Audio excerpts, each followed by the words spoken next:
Hey, Coach Lajuana here again with another video. Thank you guys for growing my channel. I really appreciate you guys. I love my followers, I love my subscribers, and I love the comments that you give to me because they really help me to think and they help me to create things. So if you have a topic that you want me to talk about, we will go into it.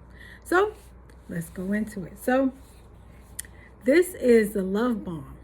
How were you fooled by the narcissist mask? So this is mine. And I want to read to you guys.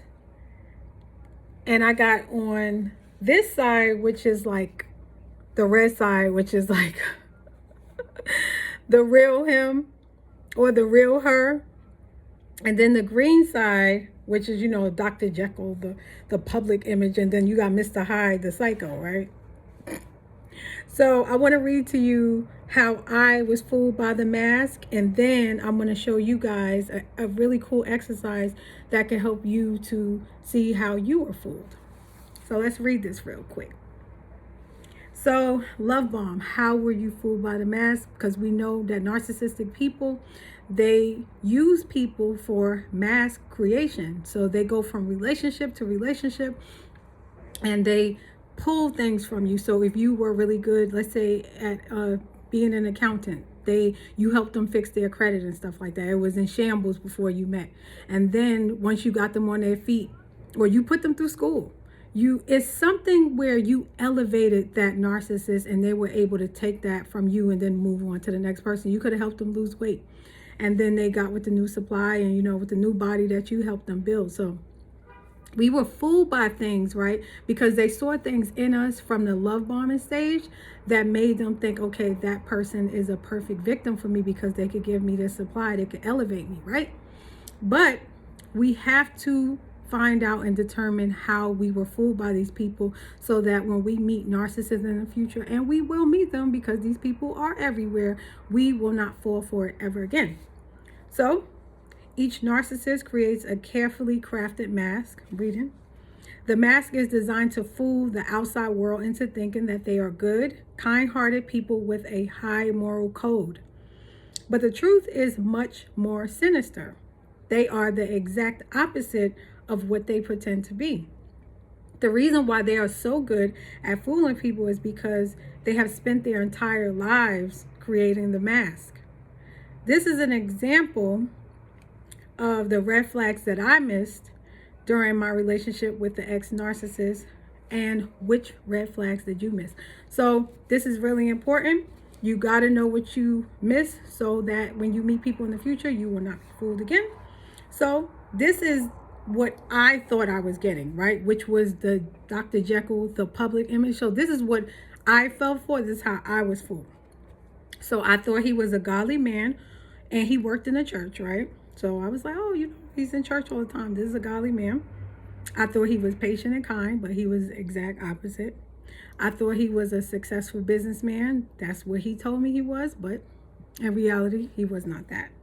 I thought that he was financially stable. I thought that he had everything together, but it was the exact opposite. He was always in some kind of financial bind, going through a lot of different things financially, just basically going from one, bad situation to the next, always like, mishandling money. Most narcissists are like that. They're really bad with money because they spend a lot of their time trying to keep up this false image. So they'll use, money that they're supposed to go food shopping for an outfit, for sneakers, for a photo shoot, to present this image when it's really not that. I thought that he was financially generous. So when we were dating, he came out here. He lived in Vegas. He came to New York to visit me. And he was like, oh, you're going to the store, whatever. I'll pay for it.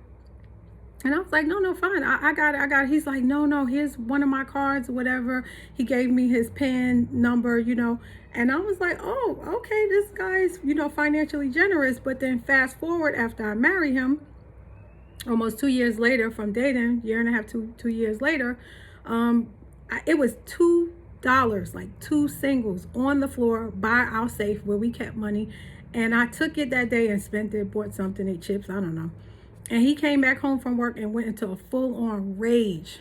A rage because I took the $2 and spent it. But when we were dating, he was so financially generous. He was paying for all these things that I didn't ask him to pay for. But the reality is very different. I thought that he was a loving father. That's another part of the mask that he created. But he was verbally abusive to his daughters. And I would tell him about that often. I would say, you know, you have to stop talking to, especially his youngest daughter. I was like, stop talking to her like that, because she's going to grow up meeting men and she's going to grow up thinking that verbal abuse is normal. And he kept doing it. So as she got older, we were married for 3 years. So she was 16, no, I think 14 or 15 when we got together. And then as I think she was 17 or something towards the end. And she had a instance where a guy was physically and verbally abusing her. And I knew that that came from how she was raised with her birth father and how horribly he used to speak to his daughter. So I thought that he desired a biblical marriage, which is where the husband loves his wife like Christ loved the church. That didn't happen. That was a facade, a mask.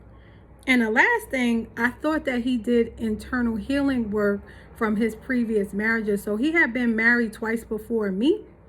I was his third marriage, and he had told me that he had did all this work on himself and God healed him and this and this and that. But once I got with him, you know, we would get into arguments and he would bring up stuff from another marriage. I'm like, what does that have to do with now? Like, I mean, and then he ended up telling me that he likes dysfunction. And I'm like, you didn't tell me that when we were dating. So these people, they live a life where they are always hiding. They're always deceiving you. And you don't really know until you get married to them, have a child with them. You're in a financial, some kind of bind or business with them where it's very, very hard for you to get out.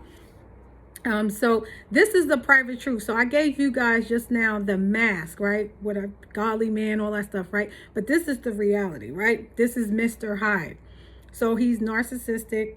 He uses church as a holy cover, not truly into church at all. He talks so bad about the pastor and first lady, like they don't even know.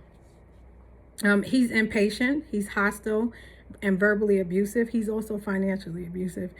He chases business ideas like the wind. Every time his business partner would come up with something, he's like, oh, okay, let's do that. And then when his business partner would get like tired of that idea, he would get tired of it. Like he never had any stability with his business and his finances. Now he has a quote unquote regular job that's stable, but when it came to his business, his entrepreneurial business, it was from, you know, fly by night stuff. And yeah, crazy. So he's a spendthrift. He is wasteful and he has really bad spending habits. Went into that. Financially abusive, verbally abusive to his daughter. Because remember, he was supposed to be the loving father, but no. Sexually impure. I noticed things that when we were dating that I didn't get until once I came out, that his behavior did not line up with the word, but he wanted me to think that. And I told you guys before, he said that he was used to dysfunction. So I want you guys to look at this. How were you fooled by the mask? So I want you guys to make like a face and put a line down the middle. And I want you to, on one side, put Dr. Jekyll. And, you know, Dr. Jekyll is like the nice, sweet side, or what you thought that person was. And then I want you to, on the other side, to put Mr. Hyde, you know, that person who is really that abusive, narcissistic person. And I want you to look at those things because it's really going to tell you about who you were with. And I want you to really analyze that because you're going to see that this person deceived you. Yes, we have to be accountable for the red flags, absolutely, but we are not to blame for these people's behavior. So I hope that this helped you guys. If you have any questions, comments, concerns, let me know. And please comment below, like, and share. Bye. Subscribe.